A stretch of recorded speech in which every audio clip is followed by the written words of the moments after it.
Hi ಎಲ್ಲರಿಗೂ, ತುಳಸಿ Bhat vlogs Kannada YouTube ಚಾನಲ್ಗೆ ಮತ್ತೊಮ್ಮೆ ಎಲ್ಲರಿಗೂ ಸ್ವಾಗತ.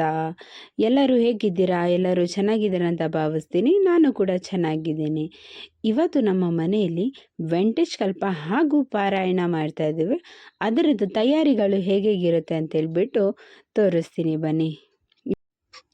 ಈಗ ನೋಡಿ, ದೇವ್ರ ಪೂಜೆ ಆಲ್ರೆಡಿ ಆಗಿದೆ. ಇವಾಗ ವೆಂಟೇಜ್ ಕಲ್ಪ ವ್ರತ ಮಾಡ್ಕೊಳ್ಳಿಕ್ಕೆ ಇಲ್ಲೆಲ್ಲ ರೆಡಿ ಮಾಡಿ ಇಟ್ಟಿದ್ದೀವಿ. ನೋಡಿ, ಕಲಶ ಎಲ್ಲ ಕೂರಿಸಿ ಬಾಳೆ ಕಂಬ ಎಲ್ಲ ಇಟ್ಟು ರೆಡಿ ಮಾಡಿದ್ದೀವಿ. ಹಾಗೆ ಹಣ್ಕಾಯಿ ಎಲ್ಲ ರೆಡಿ ಮಾಡಿ ಇಟ್ಟಾಗಿದೆ. ಇಲ್ಲಿ ಪಾರಾಯಣ ಮಾಡ್ತಾರೆ. ಪಾರಾಯಣಕ್ಕೂ ಅಷ್ಟೇ ಹಣ್ಕಾಯಿ, ಆರತಿ ಬತ್ತಿ ಎಲ್ಲ ರೆಡಿ ಮಾಡಿ ಇಟ್ಟಿದ್ದೀನಿ. ಇವಾಗ ಪೂಜೆ ಶುರುವಾಗಿದೆ. ಏನಕ್ಕೆ ಈ ಪೂಜೆ ಮಾಡಿಸ್ತಾ ಇದ್ದೀವಿ ಅಂದರೆ, ಪ್ರತಿ ವರ್ಷ ನಮ್ಮ ಪೃಥ್ವಿ ಹುಟ್ಟಿದ ದಿವಸದಲ್ಲಿ ಏನಾದರೂ ಒಂದು ದೇವತಾ ಕಾರ್ಯನ ಮಾಡ್ತೀವಿ. ಪ್ರತಿ ವರ್ಷ ಹೋಮ ಎಲ್ಲ ಮಾಡ್ತಿದ್ವಿ. ಈ ಸರಿ ಹೋಮ ಮಾಡಲಿಕ್ಕೆ ಆಗಲ್ಲ ಅಂತ ಹೇಳ್ಬಿಟ್ಟು ಸಿಂಪಲ್ಲಾಗಿ ವೆಂಟೇಜ್ ಕಲ್ಪ ಹಾಗೆ ಪಾರಾಯಣನ ಮನೆಯಲ್ಲೇ ಇಟ್ಕೊಂಡಿದ್ದೀವಿ. ಪ್ರತಿ ವರ್ಷವೂ ಅಷ್ಟೇ ಏನಾದರೂ ಒಂದು ಪೂಜೆ ಮಾಡಿಸ್ತೀವಿ. ನೋಡಿ, ನಮ್ಮ ಪೃಥ್ವಿ ಯಾವ ರೀತಿ ರೆಡಿ ಆಗಿದ್ದಾನೆ ಅಂತ ಹೇಳ್ಬಿಟ್ಟು. ಇವತ್ತು ಅವನ ಔಟ್ಫಿಟ್ ಇದೆ. ನೋಡಿ, ಇವಾಗ ಅಡುಗೆ ಎಲ್ಲ ರೆಡಿ ಆಗ್ತಾ ಇದೆ. ನಮ್ಮದು ಹಳ್ಳಿ ಮನೆ ಆಗಿರೋದ್ರಿಂದ ಎಲ್ಲನೂ ಒಲೆಯಲ್ಲೇ ಮಾಡ್ತೀವಿ ನಾವು. ಇಲ್ಲಿ ತರಕಾರಿ ಎಲ್ಲ ಕಟ್ ಮಾಡಿ ಪಲ್ಯಕ್ಕೆ ಬೇಯಿಸಿಟ್ಟಿದ್ದಾರೆ. ಹಾಗೆ ಮಸಾಲೆನ ಹುರಿದಿಟ್ಟಿದ್ದಾರೆ ತರಕಾರಿಗೆ, ಸಾಂಬಾರಿಗೆ, ಹಾಗೆ ಪಲ್ಯಕ್ಕೆಲ್ಲ ರೆಡಿ ಮಾಡಿರ್ತಾರೆ.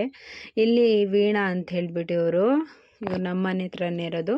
ಏನೇ ನಮ್ಮ ಮನೇಲಿ ಕಾರ್ಯಕ್ರಮ ಆದರೂ ಇವರನ್ನೇ ಅಡುಗೆ ಕರಿತೀವಿ. ಇವರು ಈಗ ಅಂಬಡಿಯನ್ನು ಬಿಡ್ತಾ ಇದ್ದಾರೆ ನೋಡಿ.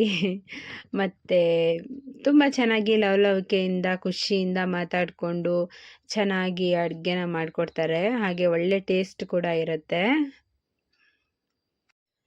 ವೀಣಮ್ಮನವರು ಅಂಬಡೆ ಬಿಡ್ತಿದ್ರೆ ನನಗೂ ಬಾಯಲ್ಲಿ ನೀರು ಬರ್ತಿದೆ. ಆದರೆ ಏನು ಮಾಡೋದು, ನೈವೇದ್ಯ ಆಗದೆ ತಿನ್ನೋ ಹಾಗಿಲ್ಲ ಅಲ್ವಾ. ನೋಡಿ, ಅಂಬಡೆ ಆಲ್ರೆಡಿ ರೆಡಿ ಆಗ್ತಾ ಬಂತು. ಇವ್ರ ಹೆಸರು ಗೌರಮ್ಮ ಅಂತೇಳ್ಬಿಟ್ಟು ಊಟ ಮಾಡೋ ಬಾಳೆ ಎಲೆನ ಕಾಯಿಸ್ಬಿಟ್ಟು ಕ್ಲೀನಾಗಿ ಒರೆಸಿಡ್ತಿದ್ದಾರೆ. ಊಟ ಮಾಡೋ ಟೈಮಲ್ಲಿ ಬಾಳೆ ಎಲೆ ಹಾಕೋಕ್ಕೆ ಸರಿ ಆಗುತ್ತೆ ಅಂತ ಹೇಳ್ಬಿಟ್ಟು. ಹಾಗೆ ನನ್ನ ಫ್ರೆಂಡ್ ಬಂದಿದ್ಲು, ವಿದ್ಯಾ ಅಂತ ಹೇಳ್ಬಿಟ್ಟು. ನೋಡಿ, ವೆಂಟೇಜ್ ಕಲ್ಪನೂ ಆಯಿತು. ಈಗ ಪಾರಾಯಣದ್ದು ಮಂಗಳಾರತಿ ಆಗ್ತಾ ಇದೆ. ನಿಮ್ಮನೇಲೆಲ್ಲ ಮಕ್ಕಳು ಹುಟ್ಟಿದ ಹಬ್ಬಕ್ಕೆ ಏನು ಮಾಡ್ತೀರಾ ಅಂತ ಹೇಳ್ಬಿಟ್ಟು ನನಗೆ ಕಾಮೆಂಟ್ ಮಾಡಿ ತಿಳಿಸಿ. ಮಂಗಳಾರತಿ ಎಲ್ಲ ಆಯಿತು. ಇವಾಗ ನಾನು ನಮ್ಮ ಪೃಥ್ವಿಗೆ ತುಂಬ ಇಷ್ಟ ಅಂತ ಹೇಳ್ಬಿಟ್ಟು ಕ್ಯಾರೆಟ್ ಹಲ್ವಾ ಮಾಡ್ತಾಯಿದ್ದೆ. ಅವನು ಹುಟ್ಟಿದ ಹಬ್ಬ ಬೇರೆ ಅಲ್ವಾ, ಹಾಗಾಗಿ ಕ್ಯಾರೆಟ್ ಹಲ್ವಾನ ಮಾಡೋಣ ಅಂತೇಳ್ಬಿಟ್ಟು ಮಾಡ್ತಾಯಿದ್ದೀನಿ. ಈ ಕ್ಯಾರೆಟ್ ಹಲ್ವಾ ರೆಸಿಪಿ ಬೇಕಂದರೆ ಆಲ್ರೆಡಿ ನನ್ನ ಚಾನಲಲ್ಲಿ ಅಪ್ಲೋಡ್ ಮಾಡಿದ್ದೀನಿ, ಹೋಗಿ ಚೆಕ್ ಮಾಡ್ಬೋದು. ತುಂಬಾ ಚೆನ್ನಾಗಿ ಬಂದಿದೆ. ಎಲ್ಲ ನೆಂಟರು ಊಟ ಮಾಡಿಕೊಂಡು ಕೂತಿದ್ದಾರೆ. ಇವಾಗ ಅಡುಗೆ ಮಾಡಿದವರು ಹಾಗೆ ನಮ್ಮ ಕುಟುಂಬದವರೆಲ್ಲ ಈಗ ಊಟ ಮಾಡ್ತಾ ಇದ್ದೀವಿ. ಅಡುಗೆಗೆ ಭಾರಿ ಏನು ಸ್ಪೆಷಲ್ ಮಾಡಿರಲಿಲ್ಲ, ಸಿಂಪಲ್ಲಾಗಿ ಅಡುಗೆ ಮಾಡಿದ್ವಿ. 2 ಪಲ್ಯ, 2 ಕೋಸಂಬರಿ, ಹಾಗೆ ಅನ್ನ ಸಾಂಬಾರು, ಪಾಯಸ ಮತ್ತು ಕ್ಯಾರೆಟ್ ಹಲ್ವಾ, ಅಂಬಡೆ ಮಾಡಿದ್ವಿ ಅಷ್ಟೇ.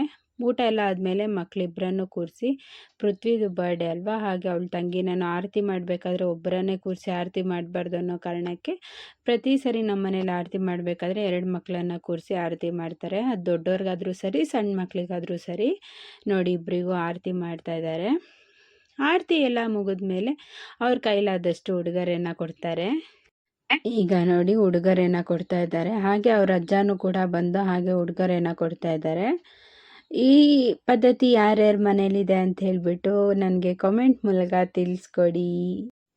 ಈ ವಿಡಿಯೋ ನಿಮಗೆ ಇಷ್ಟ ಆಗಿದೆ ಅಂತ ಅಂದ್ಕೊಳ್ತೀನಿ. ಇಷ್ಟ ಆಗಿದ್ರೆ ಲೈಕ್ ಮಾಡಿ, ಶೇರ್ ಮಾಡಿ, ಕಮೆಂಟ್ ಮಾಡಿ. ಥ್ಯಾಂಕ್ ಯು ನನ್ನ ವಿಡಿಯೋ ನೋಡಿದ್ದಕ್ಕಾಗಿ. ಬಾಯ್ ಬಾಯ್.